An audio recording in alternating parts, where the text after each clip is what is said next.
Tiền bối xin hãy cứ yên tâm, bọn vãn bối chúng tôi sẽ cố gắng hết sức tìm cho ra kẻ chủ mưu của vụ thích sát này, quyết không để thiết thủ phải chết vong mạng oan uổng. Có được những vị huynh đệ như vậy quả thật là phúc ba đời của Du Hạ, nhưng chuyện này hiện rất phức tạp, chỉ dựa vào 5 người thì ta e là chưa đủ. Xem ra lão phu không thể khoanh tay đứng nhìn mãi được, đã đến lúc ta phải tìm hiểu phong thái của thanh đao đó rồi. Đao gì thế ạ? Nghe Gia Cát tiên sinh nói đến đao lãnh huyết không thể không cất tiếng hỏi vì anh ta rất mê đao kiếm. Đó là đao của lâu chủ Kim Phong Tế Vũ Lâu, nó có tên là Hồng Tụ Đao. Lúc này có 2 con ngựa đang phi như bay xuyên qua cánh rừng trúc, cảnh vật thanh vắng làm cho tiếng vó ngựa nổi bật lên nghe đầy huyên náo. Bất chợt có 2 luồng sáng ở đâu lướt qua chân của 2 con ngựa, 2 luồng sáng sắc bén như đao cắt đứt chân khiến 2 con ngựa lập tức ngã lăn quay. 2 người cưỡi ngựa thân thủ không hề tệ đã tung người lên cao không để mình bị ngã theo. 4 chân mà lại chạy chậm hơn 2 chân à? 2 con ngựa què này thà đừng có cưỡi nữa thì hơn. Người vừa lên tiếng và cũng chính là kẻ đã tập kích 2 người đang phi ngựa chính là Ân Thừa Phong, trại chủ của Nam trại. Thập trượng Hoàng Lăng ư? Hắn ta là Ân Thừa Phong, vừa tiếp đất Tam Đầu Đà Bác Phụ đã nhận ra ngay danh tính của kẻ chọc gậy bánh xe. Không đúng, Ân trại chủ hình như đã trách oan cho ngựa mất rồi, tất cả đều là do chủ nhân của nó mà thôi. Cứ tưởng bản thân của mình có thể tiêu dao ngoài vương pháp, nhưng không ngờ lưới trời lồng lộng tuy thưa mà lại khó lọt. Kẻ đang nói lúc này y ngồi vắt vẻo trên ngọn trúc người thì bốc ra mùi rượu nồng nặc. Ngựa của ta đều là tuấn mã vậy mà vẫn bị đuổi kịp, phải chăng các hạ chính là Truy Mệnh, một trong tứ đại danh bổ? Bị chặn bất ngờ giữa đường nhưng bác phụ vẫn bình tĩnh ứng phó, y quả là một tay lão luyện không hổ danh là một trong tứ tổng đà chủ của Đường môn. Lão già quái dị này không phải là hạng dễ đối phó rồi, nghe ngựa khí của bác phụ Truy Mệnh trong lòng cũng đã biết con hàng này rất khó nhằn. Quá khen, không biết hai vị có định tự đầu hàng hay cố chấp buộc chúng tôi phải động tay động chân đây nhỉ? Những chuyện trọng đại như đánh nhau thế này lão phu đây không dám làm chủ.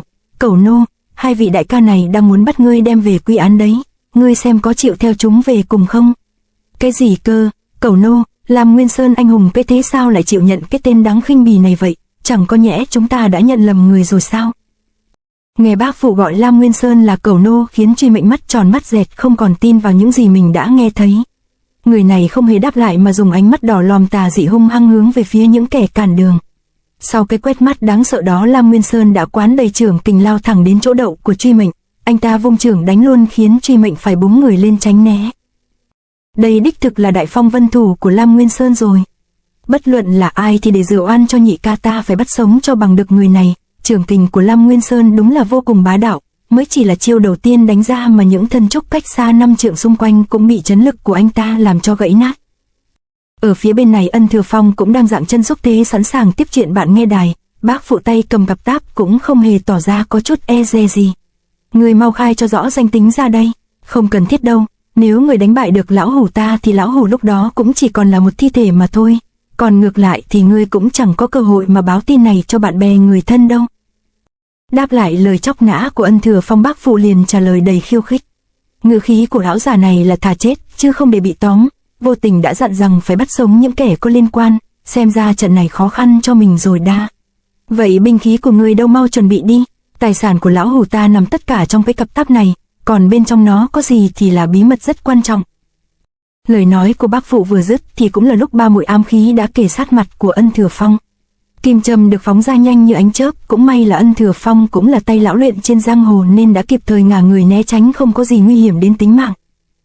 Kim châm nhỏ li ti như vậy mà phát ra kình lực thật ghê hồn, nguy hiểm quá. 3 cây kim mà bác phụ tập kích phóng thẳng vào rừng trúc khiến những thân trúc dù cứng cáp cũng lập tức bị phá nát. Ân Thừa Phong nhìn thấy vậy cũng không khỏi lạnh toát sống lưng.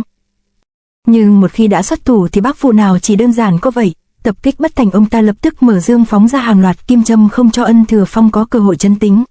Số tiểu tử này, nhà ngươi cũng có chút bản lĩnh đấy, nhưng tiếc là kiếp số của ngươi hôm nay khó thoát khỏi tay ta, ngươi gặp phải lão hủ ta là hết đường sống rồi. Bồ Tát Thiên châm do bác phụ phát ra như mưa phùn đầu thu răng kín cả một khoảng trời, chúng từ trên cao ụp xuống đầu của Ân Thừa Phong. Lão già này là cao thủ ám khí sao? Nhìn thấy cách bá phụ tập kích bá đạo, Ân Thừa Phong mắt mũi trợn ngược đầy căng thẳng. Ở phía bên này Truy Mệnh đang 3 chân 4 cẳng chạy trối chết sâu vào trong rừng trúc để né tránh trưởng kình của Lam Nguyên Sơn, nơi nào trưởng kình đi qua thì thân trúc đều bị đánh gãy nhổ cả gốc lên. Hơi thở của y nặng nề chứng tỏ nội thương của huynh ấy rất nặng, vậy mà sao vẫn tấn công dữ dội như vậy kìa. Chỉ với hơn 10 chiêu này là có thể khẳng định đây chính là Lam Nguyên Sơn rồi. Nhưng chẳng lẽ trên đời này có người thứ hai hiểu trường pháp này mà tu luyện cũng đến trình độ của Lam Nguyên Sơn sao? Vì còn vướng lớp mặt nạ nên Truy Mệnh vẫn chưa thể chắc chắn người này là ai. Anh ta câu kéo thời gian để cố nhận ra chân tướng, nhưng tính cách tán mạng này khiến anh ta vẫn còn hồ nghi chưa dám khẳng định. Vấn đề còn lại là tại sao Lam Nguyên Sơn lại trở thành một con người khác? Không, huynh ấy đã biến thành dã thú thì đúng hơn. Cứ thế này thì kinh mạch của huynh ấy sẽ bị quá tải đến mức vỡ ra mà chết.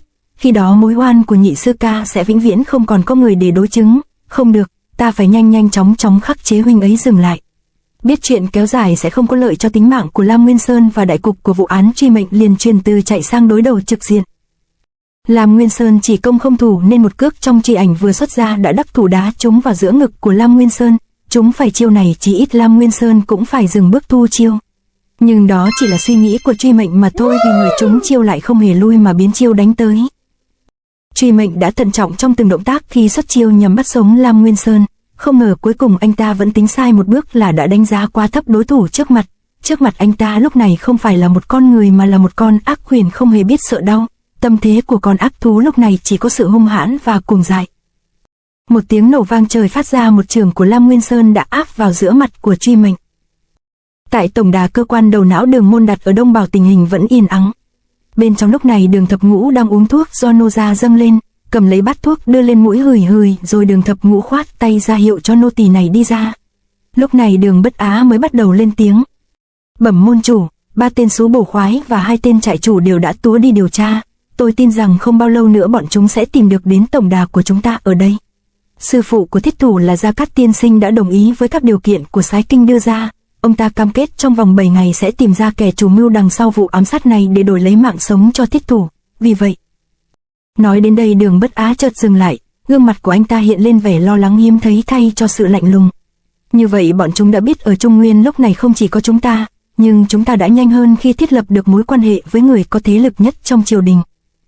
Sau chuyện này đám bổ khoái sẽ phải phân tâm cứu thiết thủ, bọn chúng sẽ lần ra manh mối và đối đầu với đám người Kim Quốc để chúng ta được rảnh tay. Thấy mưu kế của Đường Thập Ngũ đại thành Đường Nhận thích thú ra mặt, nhưng Đường Bất Á vẫn tỏ ra cẩn trọng. Còn hơi sớm để có thể vui mừng, nhưng sự kiện này diễn ra sẽ làm giảm đi áp lực lên Đường môn của chúng ta. Giờ đây sự tập trung của dư luận và triều đình sẽ nhắm vào đám thích khách to gan dám ám sát thừa tướng. Trai cỏ cắn nhau ngư ông hưởng lợi, chúng ta giờ đây phải càng tập trung hơn nữa nhằm không để lỡ khi thời cơ đến. Thì ra Đường Thập Ngũ đã dày công tính toán, hắn ta cố tình để lộ thông tin về việc Đường môn đã liên kết với Sái Kinh cho Nguyên Nhan Quyết biết. Sái Kinh thế lực cực lớn nên Nguyên Nhan Quyết muốn trên cơ của Đường Thập Ngũ thì phải cắt được mối liên minh này.